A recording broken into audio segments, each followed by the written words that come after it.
Good evening. It's 6 o'clock on Tuesday, August 16th, 2016. Welcome and thank you for joining us tonight for the English edition of Aura News, where we bring you today's top stories translated into English every weeknight.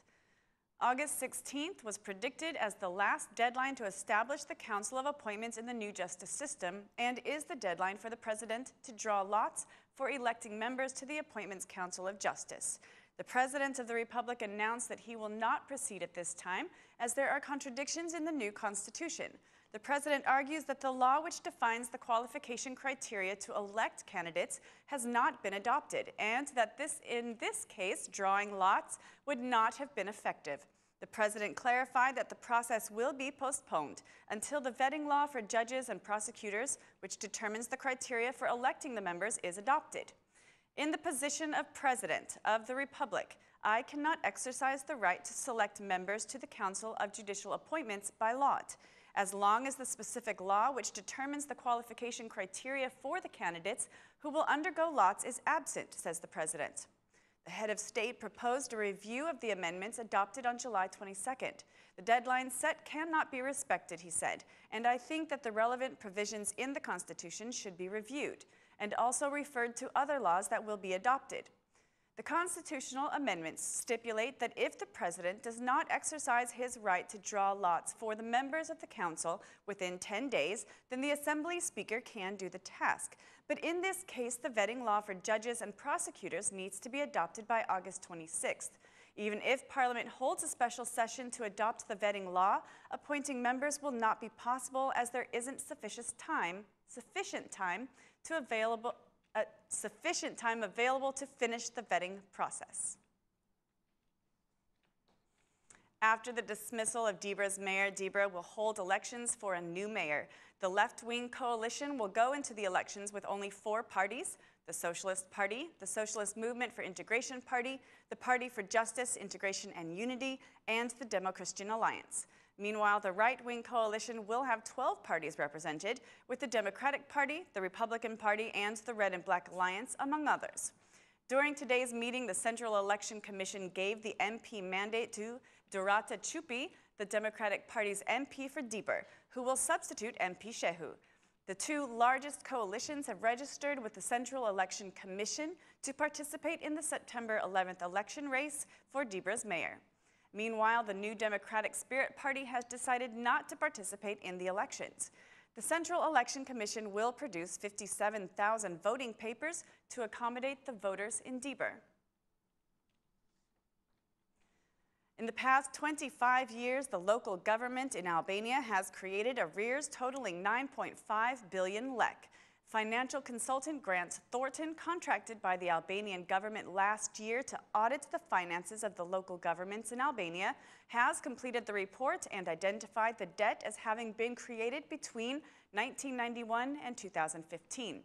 The debts are related to electricity bills, drinking water bills, and tax obligations that have not been paid in years. Official sources from the Ministry of Local Government stated that this debt will be transferred to the 12 newly defined municipalities, which need to make a repayment plan. The alarm was raised about the difficult financial situation of some local government offices by the Tax Directory at the end of 2015. The General Directorate of Taxation put 10 municipalities on the list of bad taxpayers and for non-payment of contributions for employees.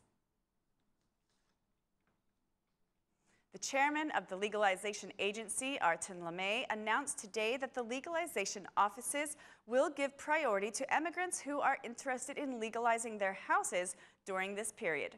The Legalization Agency chairman declared that there is extra staff on hand and the bureaucracies for legalization have been reduced. I want to call all immigrants who have returned to Albania to take advantage of this opportunity and conclude procedures to legalize their houses. I want to ask for the understanding of other citizens in giving immigrants a priority during this period, said the chairman of the Legalization Agency. He announced that the cities with the highest number of needed legalizations are Kukës and Dibra, and that nationally 5,505 legalizations have been made between June and July. It seems as though the legalization process in Albania does not have an end. There have been 5,505 legalizations finalized nationally, with about 4,000 of those happening in June, said Lamay. The residential area near the former Albanian Telegraphic Agency, which is part of Administrative Unit 2, will be rehabilitated. Urban requalification provides intervention for infrastructure facilities, sanitation, opening public areas, and constructing sidewalks. The mayor stated there have been no investments in this area for about 30 to 40 years. This investment will be covered by the City Hall budget.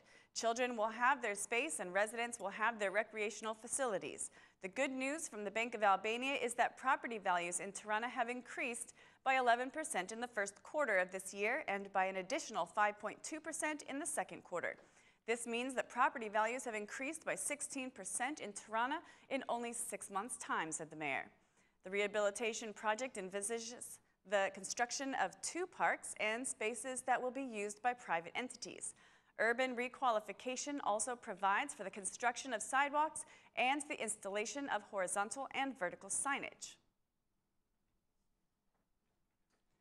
The Minister of Health visited Velipoja Health Care Center today, where he admitted that some tourist areas have not had medical service and promised that this will soon change. The minister declared that health care centers will be built by next year in order to provide medical service, which has been absent in some small areas, as there are no centers there now. The minister added that medical services have been improving, especially in the mountainous areas. High numbers of tourists from Kosovo continue to enter Albania from the Marina border point. According to border police, having chosen the Albanian coast to spend their summer holidays, around 25,000 tourists from Kosovo enter Albania each day. Despite number of tourists being so high, there seems to be a decline, as the monthly number of tourists in June and July has been higher than in August so far. Currently, Marina border employees are working hard with accelerated procedures in order to handle the high influx and avoid long lines. The most preferred destinations for Kosovar tourists are Shëngjin and Velipoja. Non-official data from the border police notes that over 1 million Kosovar tourists entered Albania between June and August. U.S. Vice President Joe Biden arrived in Belgrade for meetings with top officials in the framework of his official visit to Serbia.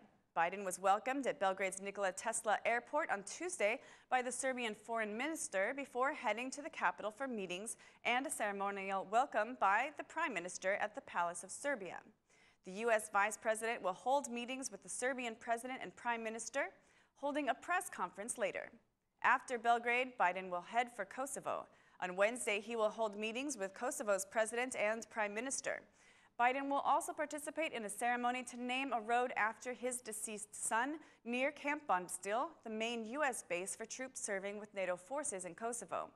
Based on official information given so far, the U.S. vice president has not scheduled any meetings with the opposition representatives. This is Biden's second visit to Kosovo, the last being in 2009. That's all for our English edition this evening. Please join us again Monday through Saturday at 6 p.m. for your local news in English. My name is Mari, and on behalf of Aura News, thank you and good night.